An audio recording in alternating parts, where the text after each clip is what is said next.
Where's the video of the Chinese brands exposing the watch industry? Where is that? I've seen Lulu. Got you right here. This is a CF Rolex I got from Shenzhen for only 120 USD, and it still ticks. Everything is perfect.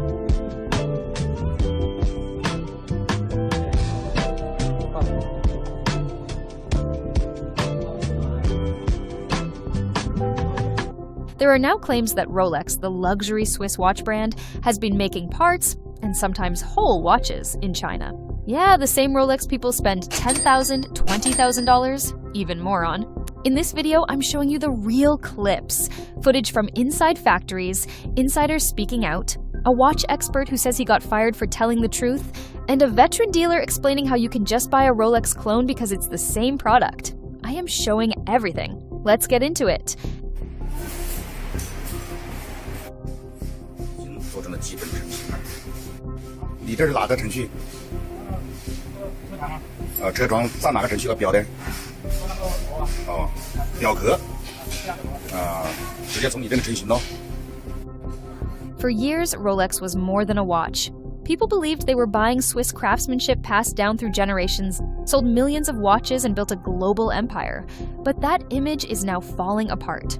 Real footage from inside Chinese factories showing what looks like Rolex production happening far from Switzerland.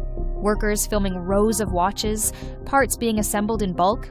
It was visual proof that the handmade Swiss masterpiece story wasn't the full truth. Everyone thinks Rolex means Swiss. It says Swiss made on the dial, so people assume the entire watch is built in Switzerland. But that's not how it works. 打包之后好漂亮哦。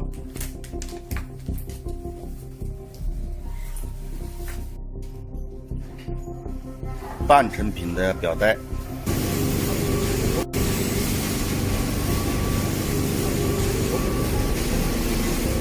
磨了之后它就不会擦手了。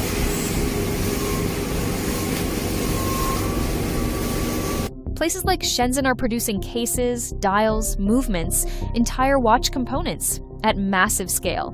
Those parts get shipped to Switzerland, where they're put together, stamped Swiss-made, and sold for thousands. That $20,000 Rolex, it might have been built in the same room as a $200 replica. The difference is branding, not craftsmanship. Are Swiss watches really made in China? I went to Shenzhen to find out. It's the epicenter of Chinese watch manufacturing, and according to this one expert, Tissot make about 4 million watches a year, 300 watchmakers in Switzerland. Do the math. There's compelling evidence that Swiss-made on the dial doesn't mean the watch was made or constructed in Switzerland. When I did find the higher quality knockoffs, they all pointed me in the direction of one particular factory. Unfortunately, they wouldn't let me film inside, but I can tell you the quality was very high. Certainly, lots of micro brands manufacture in Shenzhen, as well as lots of big brands. It's estimated that over 90% of the world's watch production, luxury or not, runs through Shenzhen at some stage. Brands know it. They've relied on it for decades. They just never talk about it. For years, these factories operated behind without any media access. Brand contracts were kept private. But now we're seeing real footage filmed by workers inside the very same factories that have supplied parts to big-name luxury brands. In those videos, there's no mistaking what's happening. You can see recognizable luxury watch designs being assembled in rows.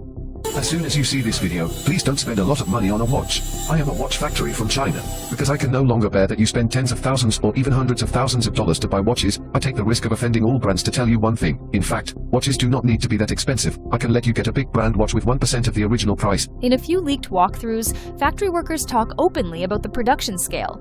Some say they ship thousands of units per week, many of which end up going through private label deals, white label shipments, or straight to brand-approved facilities overseas. Some brands even fly inspectors in from Switzerland to sign off on batches before they're boxed and labeled. That way, the paper trail still ends in Switzerland. It's no longer just factory footage or insider leaks. Now, we're seeing respected professionals who've been deep inside this industry exposing the truth. One of the most damning revelations came from a former Swiss watchmaker known as the Watch Regulator, who worked for one of the largest groups in the game, Swatch Group. That includes Omega, Tissot, Breguet, Blancpain, and more. I got fired from Swatch Group today for talking about their products on TikTok. Before we get into the reasons why I was fired, just for the people that don't know, Swatch Group is a large Swiss watch group that comprises brands like Omega, Longines, Tissot, Breguet, Blancpain, Rado, Hamilton, and of course Swatch. One of the reasons that I got fired was for this video where I talk about how Swiss watch brands say they service your watch, but actually just swap out the movement for a new one. And that was classified as a breach of company confidentiality. Oh, and also, how could I forget when I talked about how Omega parts for watches weren't made in Switzerland, but were instead made in China. That's probably a big one. He confirmed that not only are major components like cases, dials, and hands made in China, but even the diamond-studded parts of watches marketed as luxury come from Asian suppliers. He was replacing parts on a high-end gold watch, only to realize everything, except maybe a cheap $5 quartz movement, was stamped from Asia. Are Rolex watches made in China? So what I know to be true, and having seen with my own beady little eyes while working at Swatch Group, who own, is that they have bracelets, dials, cases, hands, movement components, all made in China. I've seen the packaging for them, I've seen the country of origin stamped on them, I know that to be true. Rolex mass-produced watches are the best mass-produced watches you can get. They make, 1.2 to 1.5 million watches a year. They're not made by hand. They're made on a production line. They do machine pretty much everything. There's no hand finishing. It doesn't take them a year to make a watch. They're the best mass-produced watch. They're the Toyota Corolla of watches. He even breaks down the Swiss-made label, how it doesn't mean what you think it means. According to Swiss law, a watch can be labeled Swiss-made as long as 60% of its production cost happens in Switzerland. But that includes design, admin, even marketing, things that have nothing to do with actual craftsmanship. In practice, that means a watch could be 80% built in China, then flown to Geneva where someone screws on the backplate, and boom, it's suddenly Swiss-made. The man knows what he's talking about. He's showing proof. He said this has been going on since at least the 1970s. And just when it couldn't get more clear, a veteran watch dealer with 15 years in the business says it straight. Some of these fakes are perfect. Modern counterfeit Rolexes, especially models like the Datejust and stainless steel Daytona, are now so precise that even certified watchmakers are being fooled. More quality. Oh, the quality of the knockoff has become crazy. They've been replicating the cards, even the cards, the paperwork for the watches. They've been doing it. It's scary. Rolex mostly? Rolex, Richard Mille, like anything, just name it. You'll see it. The materials, the movements, the detailing, everything checks out. One fake passed inspection by two separate experts. It wasn't caught until much later, after it was resold. But this isn't just about the watch. These replicas come with everything. NFC cards, warranty booklets, branded boxes, instruction manuals, microfiber cloths. Even the internal chips that scan to Rolex's official site are duplicated. Every piece of the experience copied exactly.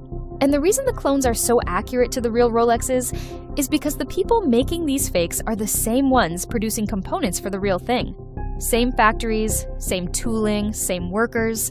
When a legitimate batch is done, the machines don't stop. Another run starts, same specs, just without a logo. One shipment gets a Rolex stamp and a flight to Switzerland. The other hits the replica market. The same product, just with a different destination. And these are the exact watches that are being sold by Chinese watch manufacturers on TikTok. So you get the same watch at a fraction of the cost of the real one. Something happened that Rolex swore would never happen. Something that shatters everything the brand spent a century building. Rolex has reduced prices on several of its key models. These aren't promotional discounts or seasonal sales. They are permanent cuts. For a company that built its brand on exclusivity and stability, this move signals a major shift. These changes follow a flood of viral content exposing how luxury watches, including Rolex, share manufacturing roots with far cheaper models. The videos are backed by footage from Chinese factories, internal documents, and whistleblower testimony, showing how components and assembly processes overlap between high-end and entry-level brands. Consumers have seen watches made in the same facilities as Rolex, using the same tools and techniques, sold at a fraction of the price. That kind of exposure destroys perceived value. Once buyers see that the product is not fundamentally different in material or craftsmanship, price becomes harder to justify. Collectors have started questioning the resale value. Resellers are reporting slower turnover. Demand at the inflated gray market prices is cooling. Inventory is backing up. Rolex's pricing correction is a response to this shift in perception. The company cannot afford to let resale value collapse entirely. Lowering prices at the source is one way to re-anchor value before the secondary market does it for them. It's a defensive move to protect the brand's long-term image in a market that is now far more informed and less forgiving. If Rolex keeps prices high, while consumers now see the product as mass-manufactured, the brand risks being associated with overpricing rather than prestige. That threatens future demand. Reducing prices allows them to maintain some narrative control.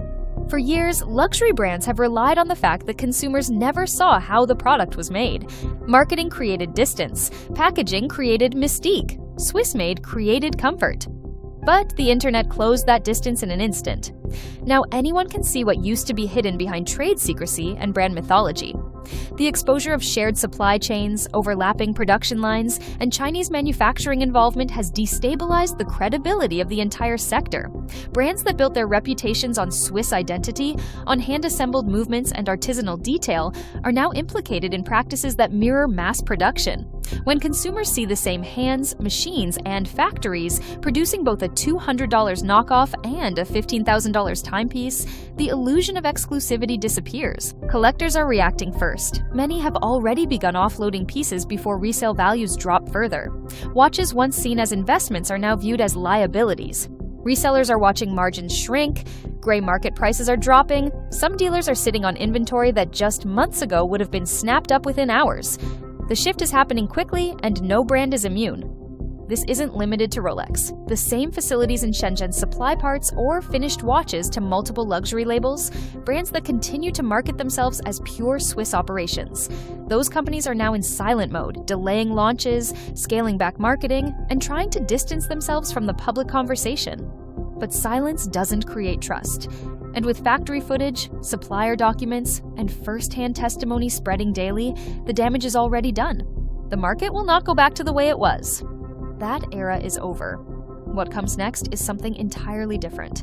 Brands that adapt, that stop hiding behind empty phrases and start being transparent about their process, may survive. Some may even thrive by leaning into quality over illusion. But the ones that continue to depend on secrecy and symbolism, they're on borrowed time. If you own a Rolex today, it still carries weight.